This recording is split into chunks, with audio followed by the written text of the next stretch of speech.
You're crouched at the edge of a waterhole in the African dawn, 150,000 years ago. You need to drink. Everything needs to drink here. And everything that hunts the things that drink is watching the same water you are. You cup your hands.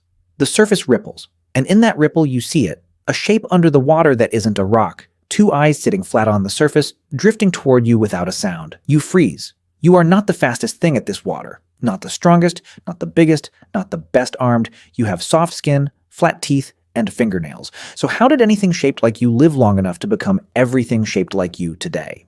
Because for almost the entire time our ancestors existed, we were food. Not the hunters in the story, the hunted.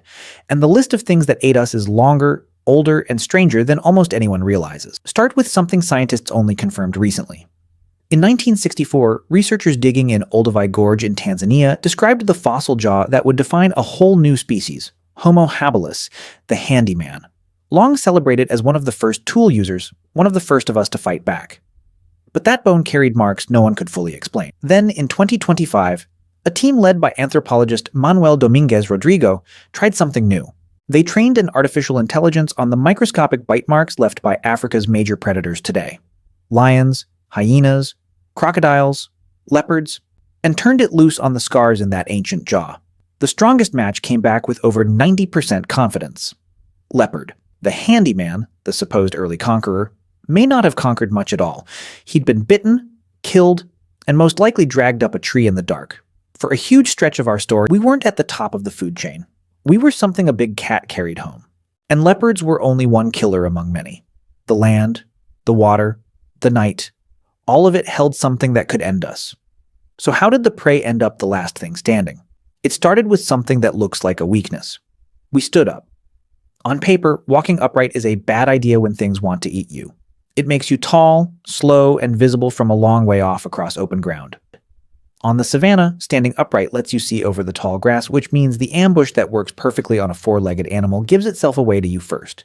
You catch the shape moving in the grass before it reaches you.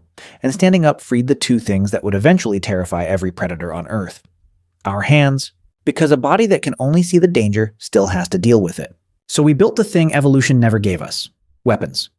A leopard is born with the sharpest teeth it will ever own, and that's the end of its upgrades.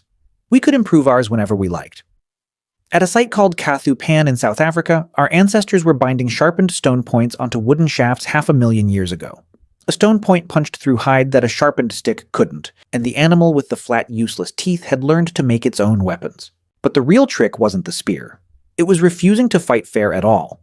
Every predator alive has to close the distance. It has to reach you, touch you, get within range of tooth and claw, and that's the moment it can be hurt. We learned to break that rule completely. We turned the land itself into a weapon. A group could take an animal far too big and dangerous to fight head-on. A bison, an aurochs, a mammoth, something that could kill any one of us with a single kick or goring, and simply hurt it. Shout, wave, close in from the sides, panic it, and steer that panic toward the lip of a cliff or the mouth of a steep ravine. The fall did the killing. No claws, no risk, no contact. Just a cornered animal, a drop, and gravity doing the work a human body never could. But the deadliest thing we ever did, we did together. And it started with a choice every other animal gets wrong. Watch what ordinary prey does when a predator charges. It scatters. Every animal for itself, and the slowest one dies feeding the rest. Early humans learned to do the exact opposite. When a big cat came in, they didn't break apart. They pulled together, stood tall, went loud, and threw everything they had at it in a wall of noise and stone. And we had one silent advantage no other animal in that standoff possessed. Look closely at a human eye and you'll see something no other primate has. A bright white background around the colored center. Every other ape has dark eyes that hide which way they're looking. Ours broadcast it. In a group facing a predator, one person could flick their gaze toward the threat in the grass, and everyone else instantly knew where to look. A warning passed without a single sound. One human is prey. 30 humans shoulder to shoulder, tracking the danger together, screaming and hurling rocks, is a bad gamble. A lion that gets injured hunting can't hunt, and a hunter that can't hunt starves to death. We made ourselves the fight that wasn't worth the risk. Then we evolved to master the one part of the day no predator could. The deadliest hours on the savanna are the hours of full sun, and every big predator surrenders them. Lions, leopards, hyenas, all forced flat into the shade, panting, unable to cool down, unable to hunt. But we had shed our fur and turned our skin into something no cat could match. millions of sweat glands, a cooling system that dumps heat as fast as we make it. While the killers were pinned in the shadows through the blistering middle of the day, we could be up, moving, out in the open with the whole world to ourselves. For a few hours every single day, the most dangerous animals on Earth were switched off, and we owned the light. And then we came for the dark too. The one time we were still helpless. For an animal with poor night vision, sunset was close to a death sentence. The cats and the hyenas do their finest work in the black. Fire took that away from them. At Kesem Cave in Israel, archaeologists led by Ruth Shahak Gross found a 4-square-meter hearth used over and over in the same spot, dating to around 300,000 years ago. And further back still, at Gesher Benot Yaakov, burned seeds and wood hint at controlled fire nearly 790,000 years ago. A ring of flame does more than warm you. It draws a line no predator will cross because the terror of fire is burned as deeply into them as it is into us.